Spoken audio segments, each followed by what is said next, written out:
Yeah, so what I've heard is that FDA does something called the Total Diet Study, where they actually go to supermarkets and pull products out of the supermarkets and test for residues.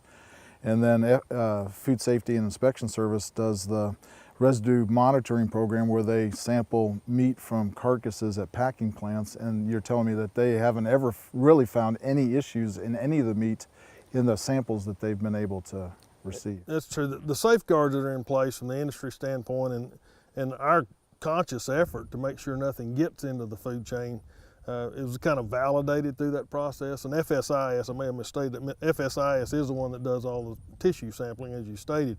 FDA approved it, they monitored to make sure that it's still safe in the food supply. So there's a lot of safeguards in place to make sure that, one, only safe products are on the market. We know what needs to be done from a residue avoidance standpoint.